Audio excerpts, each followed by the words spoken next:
आप जिस jute bag को बाजार में देखते हैं, उसके पीछे छिपी है मेहनत और आत्मनिर्भर बनने की कहानी। कहते हैं हाथों में हुनर हो तो हालात भी बदल जाते हैं। बाराबंकी और लखनऊ के ग्रामीण इलाकों की महिलाएं यहाँ जूट उत्पादन बनाना सीख रही हैं ताकि वे अपने पैरों पर खड़ी हो सकें।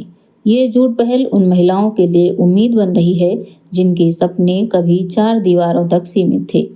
जूट के धागों से बुनी जा रही है आत्मनिर्भरता, सम्मान और नई पहचान।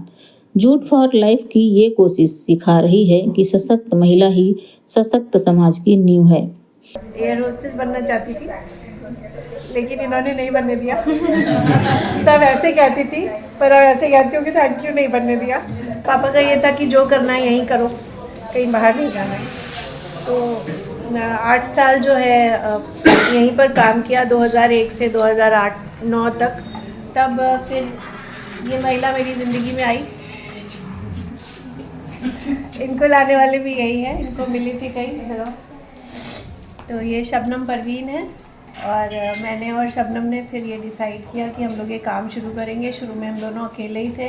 इन्हें पता नहीं क्या दिखा मुझ में, और मुझे पता नहीं, मुझे तो याद भी नहीं कि क्या दिखा था। पहले सारी जितनी एफडी थी और सब कुछ वो खर्च होता चला गया, क्योंकि एक जुड़ी, फिर इनके बाद और लोग जो जुड़ते चले गए, खर्चा बढ़ता चला गया और इतना कोई आमदनी तो थी नहीं। तो जितनी बचत थी 8 साल की वो निकल गई और इधर एक फंडिंग एजेंसी बैठी थी। बट हाँ, ये कभी नहीं हुआ कि हाँ बेटा तू ये ले और ये कर, वो वाली बात कभी नहीं हुई। लेकिन जब ज़रूरत पड़ी तो हमेशा जो है वो उन्होंने साथ दिया। पहले 2 लाख रुपए की थी, फिर 4 की हुई, फिर 10 की हुई, फिर 15 की हुई और अब 83 लाख पर है बैंक की लिमिट में 15 साल। और उसके साथ साथ ये 4.5 करोड़ में ये फैक्ट्री है, इसने एक हमको नए लेवल पे पहुंचा दिया। अदरवाइज़ तो इस जन्म में तो हम ये नहीं बना पाते। महिलाओं के संग बहुत सारे बैरियर्स होते हैं उनके संग काम करने के लिए। उनके सोशल फैमिली रिस्पॉन्सिबिलिटी है, रिश्तेदार आ गया, व्रत है, शादी है, ब्याह है। यहाँ पर अभी अब तो थोड़ा कंट्रोल हुआ है। जब यहाँ शुरू किया हमने 2 साल पहले, तो पता चला गांव में किसी एक की शादी है तो पूरा 8 गांव गायब है। तो इस तरीके फिर वो धान बो रहे हैं, गेहूँ बो रहे हैं। तो इस तरीके से चीज़ें जो है वो बहुत डिफ़िकल्ट थी। तो इस योजना में एक शर्त थी सरकार की कि इसमें आप सैलरी नहीं दे सकते। तो अब बिना सैलरी के शुरू में क्या हुआ, भाई सैलरी नहीं दे सकते, सरकार ने कहा है। तो ये हुआ कि फिर वो कभी भी आ रहे हैं और कभी भी चले जा रहे हैं। आप क्या कहोगे, क्या आप रोकोगे? तो फिर एक तरीका सूझा कि चलो कुछ फ़िक्स कर देते हैं, ताकि कुछ तो 500 रुपये भी फिक्स दिया तो 500 रुपये is good enough for them कि हाँ कट जाएगा पैसा। तो 500, 1000, 1500 फिर हमने फ़िक्स करना शुरू किया धीरे धीरे। अब वो लिमिट 5-6 हज़ार रुपये तक आ गई है।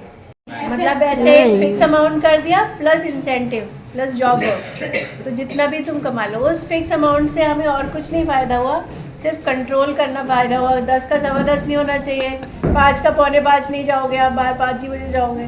तो ये कहने के लिए हमें ये करना पड़ा। तब फेसबुक स्टार्ट किया मुझे नहीं पता, लेकिन जो काम करते थे वो डाल देते थे फेसबुक पे। तो इसी तरह एक नीदरलैंड की एक फर्म है वुमेन ऑन विंग्स, उन्होंने पता नहीं कहाँ से हमें देख लिया और फिर वहाँ से फ़ोन आया कि उनकी टीम आना चाहती है असेस करने के लिए हमको, और वो कुछ करना चाहते हैं हमारे साथ। तुमने आइए, I never say no to anyone, to any opportunity. पता नहीं कौन किस रूप में आ रहा हो। तो ऐसा ही कुछ उनके साथ भी हुआ। तो वो लोग पूरे हॉलैंड से टीम आई थी, उन्होंने यहाँ सारी औरतों को गाँव जाके जितने हमारे सेंटर्स चलते थे वो देखा। उन्हीं में एक मैडम हेल्मा वॉल्टर आई थी। तो उन्होंने ऐसे ही उस वक्त हम लोग नाम कुछ स्टार्ट कर रहे थे, ये अभी की बात है 2018 की। तो उन्होंने पता नहीं उनके मुंह से कैसे निकला, उनके मुंह से निकला, मेरे मुंह से निकला, but she said yes you should keep this name as your brand. उन्हीं के मुंह से निकला। सो वो जूट फॉर लाइफ जो है वो 2018 से वो उनकी देन है। It is women on wings उनका सोसाइटी का नाम है। It is a consultancy firm of Netherlands. वो ऐसी ऑर्गेनाइजेशंस को सपोर्ट करती है जो कि वो 1 मिलियन जॉब्स क्रिएट करना चाहते हैं रूरल वुमेन के लिए इंडिया में। तो वो हमारी जैसी संस्थाओं को ढूंढते हैं और जोड़ते हैं और उनको कंसल्टेंसी देते हैं। और फ्री उस वक्त देते थे। हम बहुत लकी थे, हम 36वें थे उनके लिस्ट में और आखिरी थे जिसको फ्री कंसल्टेंसी मिली। 3 साल का एग्रीमेंट साइन हुआ और 3 साल जो है आप यकीन नहीं मानेंगे, मतलब हॉलैंड से आदमी आ रहा है और हमारे साथ अकेले कमरे में हमारे घर में बैठते थे वो ड्राइंग रूम में, और 3 दिन जो वो इंटेंसिव वो वर्कशॉप करते थे, हमारे ही अंदर से हमारी परेशानियों का हल निकालते थे। तो वो उसने भी बहुत बड़ा काम किया हमको ऑर्गेनाइज होने में। खबर लहरिया, आपकी खबर आपकी भाषा।